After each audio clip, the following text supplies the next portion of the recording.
Mr. President, distinguished senators, my name is Abdul Rashid Bawa. I'm a 40-year-old Nigerian, a public servant, and a detective of the Economic and Financial Crimes Commission, with all the powers, privileges, and immunities of a police officer as enshrined in the Efcc Act. Mr. President, distinguished senators, I hold a bachelor's degree in economics some 20 years ago, and I also have a master's degree in international affairs and diplomacy, both of which I obtained from Usmanu Danfodio University, Sokoto. Mr. President, distinguished senators, I'm a certified fraud examiner from the prestigious American-based Association of Certified Fraud Examiners, which is the largest anti-fraud organization in the world, with over 85,000 members and members drawn from over 140 countries. I'm also a certified anti-money laundering specialist, which is also an American-based association that dedicates itself in enhancing the capacity of financial crime fighters around the world. Mr. President, I've also been trained by the Federal Bureau of Investigation and also the National Crime Agency of the United States and United Kingdom, respectively. United Nations Office of Drug and Crime are also an organization that trained me, the KPMG, the World Bank. Locally here in Nigeria, I've been trained by the Nigeria Police, the Department of State Security Service, and of course, the Economic and Financial Crimes Commission. Mr. President, my first and only job in my young and youthful life is with the Economic and Financial Crimes Commission, which I joined 16 years ago as part of the then drive of recruitment and training of EFCC's homegrown investigators. I joined the EFCC in 2004, and together with other 116 Nigerians, we were trained in the art of law enforcement and financial crime investigation. An open graduation from the police college where we were trained happens to be 9th overall out of the 117 officers that were trained. I was posted to Lagos then, Mr. President, distinguished senators, and I rose through the ranks from an ordinary team member to become a team leader.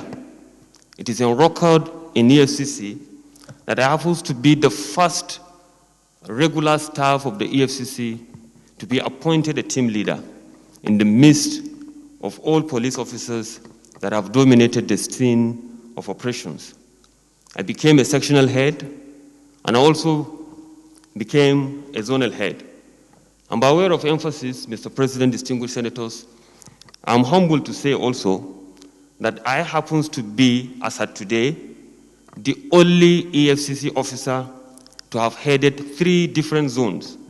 I was first appointed a zonal head of EFCC in Ibadan, and after my service there, I was transferred to Port Harcourt as the zonal head, and currently, before this noble nomination of me to the office of the executive chairman of EFCC, I'm heading the biggest and the largest operational base of the EFCC in Lagos, where I supervised 604 officers and men of the EFCC, including, of course, supervision of over 8,000 legacy cases and ongoing cases in the Lagos Zonal Office.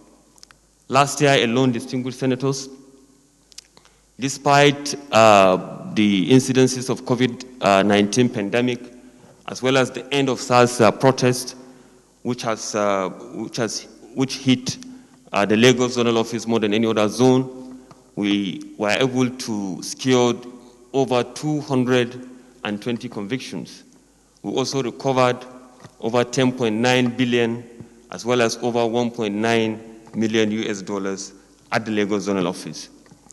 Mr. President, distinguished senators, as I said earlier on, I have been in the Efcc for 16 years. I have participated in several high-profile cases that has taken me around the world. I am versed in the investigation of advanced fee fraud, money laundering, public sector corruption, and other financial crimes-related issues. I have testified in several courts around the country, leading to several convictions and recovery of hundreds of billions of naira. Mr. President, distinguished senators, I'm not only an investigator that investigates and prosecute offenders. Because of my expertise, I'm humbled to state also that I'm also a trainer at the Efcc Academy. As a young man coming out of college, I was pinpointed and I was assigned, among other officers, to be part of the training of the course that is immediately after us, which is course 2. I've also participated in the training of course 3, course 4, as course 5. Most recently, I was heading the capacity development division of the Efcc Academy, where I was in charge with development of curriculum for the betterment of our officers. Mr. President, distinguished senators, I wish to state here that in all my career at the EFCC, the provisions of the Constitution of the Federal Republic of Nigeria, the extant laws of this country, rules and regulations within the EFCC have always and will always guide my actions if confirmed by this hallowed chamber as the next executive chairman of the EFCC. I'm not unmindful of the enormous responsibility before me and my colleagues, but I believe we are up to the task. And I also believe that we will not fix the blame of the past. We will accept our own responsibility for the future. The fear of God, national interest, patriotism in us, and the fact that we are young men, the future of this country is with us, are the driving force that will ensure that come what may, at the end of my tenure, I will leave the EFCC a better place. Mr. President, distinguished senators, permit me to state here also that the EFCC is apparently the only cosmopolitan agency in Nigeria looking at the composition of the board of the EFCC. You have representation from the Ministry of Finance, from the Ministry of Foreign Affairs, from the Ministry of Justice. You have Comptroller General of Customs, you have Comptroller General of Immigration, you have Comptroller General of Prisons, CBN Governor, Director General of the DSS, Director General of NIA, among others, which makes it very easy for me, if confirmed by this hallowed chamber, to be able to relate with other security agencies in this country for the purpose of achieving the mandate of this government of ridding this country of all forms of corruption as well as economic and financial crimes.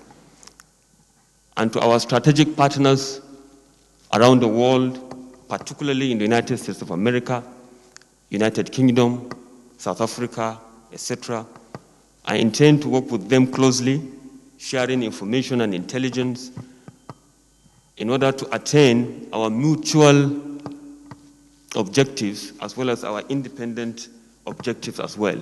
But paramount of which is close to my heart is the fact that we need to repatriate all our stolen assets for the benefit and the betterment of all Nigerians here at home.